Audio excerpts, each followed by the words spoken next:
미국과 중국 간의 패권 경쟁이 심화되면서 다른 국가에까지 피해를 보는 상황이 이어지고 있습니다. 우리나라 또한 두 나라의 패권 경쟁 때문에 피해를 입은 바 있죠. 미국의 항공모함을 통한 공격에 대응해 중국이 자체 개발한 항공모함 킬러 미사일인 둥펑 미사일의 사거리는 중국 근해를 넘어 미국 본토까지 도달할 정도에 이르렀습니다. 미국은 이를 감시할 목적으로 한국에 사드 배치를 결정했고, 한국은 중국의 사드 보복으로 한류 수출과 중국 관광객 감소 피해를 겪어야 했습니다. 트럼프 전 대통령 때 미국과 중국이 피 터지는 전쟁이 무역이라는 분야에서 벌어졌다면 바이든 정부에 들어서는 기술 전쟁에 돌입하는 모양새입니다. 중국은 군사력 증강에도 나서며 미국을 견제하고 있죠. 그런데 최근 대만 문제가 또 다른 논쟁거리로 대두되고 있습니다. 미국의 고위관리가 대만을 방문하고 미국은 대만에 무기 판매를 지속했고, 차잉잉원 총통은 대만에 미국이 주둔하고 있다는 의도된 발언을 언론에 흘렸습니다. 당연히 중국은 난리를 쳤고, 중국은 대만을 무력 통일하겠다는 발언까지 서슴지 않으면서 대만 해협의 긴장감은 최고조에 달하고 있는데요. 이러한 상황에서 중국이 미군 항공모함 등을 모방한 표적을 설치해 미사일 실험에 활용한 것으로 알려져 논란이 되고 있습니다. 미국 해군 연구소가 운영하는 군사 전문 매체인 USNI 뉴스는 중국 인민해방군은 최근 신장 지역에 대규모 미사일 시험장을 건설했다고 보도했습니다. 이날 USNI는 미국 인공위성 전문 기업 맥사 테크놀로지로부터 입수한 한 장의 사진을 함께 공개했습니다. 중국 신장 위구르 자치구인 타클라마칸 사막에 있는 중국 인민해방군 로켓군의 사격 훈련장을 찍은 위성 사진이었죠. 로켓군은 중국의 핵미사일과 재래식 미사일 등을 다루는 군대를 말합니다. 위성 사진에는 사막 한가운데 마치 항공모함 갑판을 본든 듯한 파란 구조물이 보였습니다. USNI는 중국이 2019년 3월에도 미국 항모를 본뜬 미사일 표적물을 만들었다가 12월 완전히 해체한 뒤 올 9월 말부터 다시 항모 모형을 만들기 시작했다고 설명했는데요. 이번에 발견된 항모 표적 모형 가운데 하나는 미국 3세대 핵항공모함과 동일한 크기와 형상을 지니고 있었고, 근처에는 미국 해군의 알리버크급 이지스 구축함과 크기가 비슷한 모형 2개가 발견되었습니다. 표적 근처에는 물자를 운반할 수 있는 철도 시설도 포착이 됐습니다. 모형으로 제작된 항공모함과 구축함은 모두 한반도와 타이완, 남중국해를 포함한 서태평양을 관할하는 미국 해군 7함대에 배치된 군함들입니다. 중국 로켓군이 미국 해군의 항모를 겨냥한 훈련을 하고 있는 것이죠. 이 지역은 2013년 중국의 항모 킬러로 불리는 둥펑 미사일을 시험 발사한 곳이기도 합니다.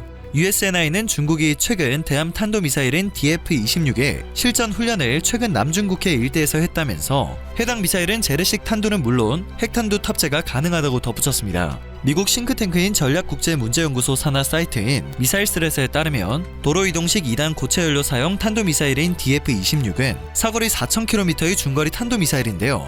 중국에서 괌에 위치한 미군 기지를 직접 타격할 수 있는 사거리를 가졌으며 해상에서 이동 중인 미사일을 타격할 수 있는 것으로 알려져 있습니다. 길이 14m, 지름 1.4m, 탄두 탑재 중량 1.2톤에서 1.8톤에 최대 발사 중량은 20톤이고 핵탄두나 재래식 탄두를 탑재할 수 있습니다. 정밀 지상 공격은 물론 해상에서 미국 전함을 겨냥한 훈련이 지속되고 있는 것으로 추정을 해볼 수 있는데요. 해당 시험이나 훈련이 과시용이라는 반응이 쏟아지기 시작했습니다. 관련 소식에 각국 네티즌들은 항공모함의 길이보다 작습니다. 중국의 사막 장난감 항공모함이라고 표현해주세요. 이건 놀라운 일도 아니며 미국이 두려워할 필요가 전혀 없는 일입니다. 미국은 항공모함을 통해 사막에 잠입할 계획이 없다. 항공모함은 이동식입니다. 그런데 고정된 모형으로 훈련을 하는 게 의미가 있을까요? 미국을 긴장하게 하기 위한 의도가 아닐까 싶습니다. 라는 반응을 보였는데요. 블룸버그 통신도 이번 일에 대해서 베이징이 자신들의 미사일 전력으로 무엇을 할 수 있는지 워싱턴에 보여주는 것이라고 분석했습니다. 중국 정부가 미사일 전력을 과시할 목적으로 해당 사격 시험장이 위성에 노출되도록 방치했을 수도 있다는 분석입니다. 중국은 이에 대해 해당 위성 사진에 대해 아는 것이 없다며 오리발을 내민 상태인데요. 미국은 중국의 부인에도 계속해서 중국의 군사력을 부각시키며 관련 국가들을 긴장하게 만들고 있습니다. 사막에 미국 항공모함 표적이 발견되었다는 소식 전에도 중국의 극초음속 미사일 발사 테스트에 유별난 반응을 보였기 때문입니다. 극초음속 미사일은 탄도미사일과 순항미사일의 장점을 합쳐 보통 음속의 5배 이상의 속도로 날아갑니다.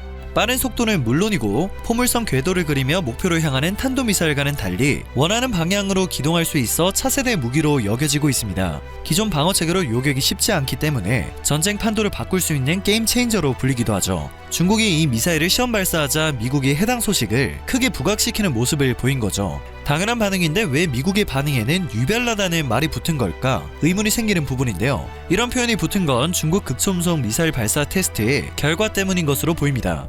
영국 파이낸셜 타임즈는 중국이 7월과 8월 각각 한 번씩 총 2차례 미사일 시험 발사를 진행했다고 보도했는데요. 새로 파악된 바에 따르면 중국군은 지난 7월 27일 부분궤도 폭격 체계를 이용해 핵탄두 탑재가 가능한 극초음속 활공체를 실은 로켓을 처음으로 지구 궤도에 시험 발사했습니다.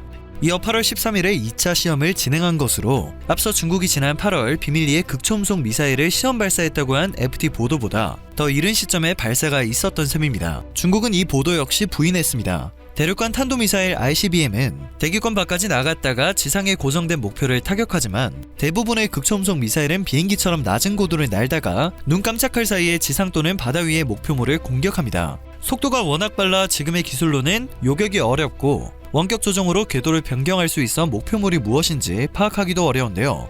핵탄두까지 탑재한다면 현대전에서 전세를 한 번에 바꿀 수 있는 무기가 될 수 있습니다. 그러나 중국군이 발사한 극초음속 활공체를 탑재한 미사일은 목표물에서 약 38km가량 빗나가 떨어진 것으로 전해지고 있습니다. 정확도가 좋지 않기 때문에 가만히 있는 표적도 제대로 맞추기 힘들 것이라는 분석이 나올 수밖에 없는 것입니다.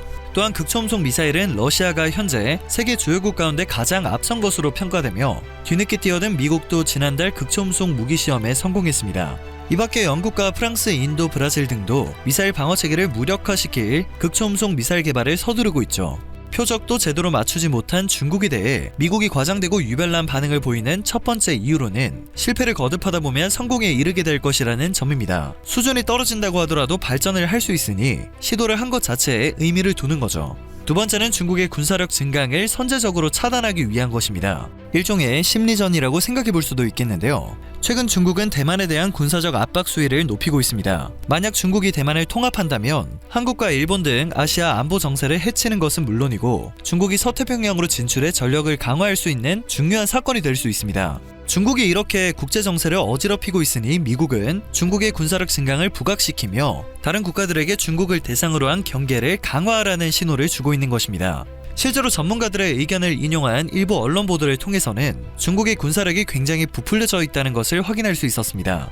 대표적으로 뉴욕타임즈는 파이낸셜 타임즈의 보도 내용을 두고 시험 발사 여부조차도 잘 확인되지 않고 가령 시험 발사를 했다고 하더라도 보도된 내용의 미사일 기술은 반세기 전에 미국과 러시아가 실험을 했던 낡은 기술이라고 설명했습니다. 많은 군사 전문가들 역시 중국이 그런 기술적 도약 의미가 있는 실험을 하기로 결정한 건 놀라운 사실이지만 군사력에 대해서는 불신하고 있다는 입장을 밝혔습니다.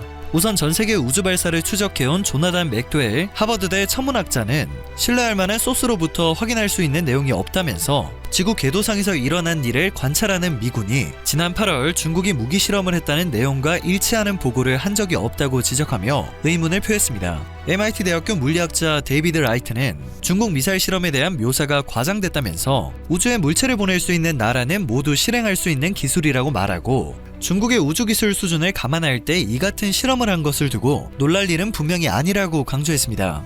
미국의 해군력은 세계 최강이고 그 중심에는 항공모함이 있습니다. 중국이 군사적으로 이상한 움직임을 보이면 미국의 항공모함 세대가 동시에 출현해 중국의 해상 진출을 원천 봉쇄할 정도로 미국의 해군력은 강력했죠. 그러나 중국이 다소 허접해도 2대의 항공모함을 보유하게 됐고 미국의 항공모함 전용 킬러 미사일을 보유한 상황이 되자 미국 항공모함의 위력은 상대적으로 약해지고 있습니다. 미중 갈등이 격화되면서 유사시에 미국이 중국 본토를 공략할 상황이 벌어지면 대만은 가라앉지 않는 거대한 항공모함 역할을 할 수 있습니다. 무기 팔아 돈을 벌 수 있고 미국산 무기로 무장한 대만을 영원히 가라앉지 않는 항공모함으로 사용해 중국을 공격할 수 있기 때문에 미국의 입장으로는 일거양득인 것이죠. 당분간 양국의 갈등은 지속될 것으로 보이는데요. 시진핑 주석이 10일 미국이 상호 존중하면 협력을 하겠다는 입장을 밝혀 귀추가 주목되고 있습니다. 오늘 전해드릴 소식은 여기까지입니다. 영상이 정보가 되셨다면 그것만으로도 감사드립니다. 늘 새롭고 유익한 뉴스를 전하는 로버튜브 되겠습니다.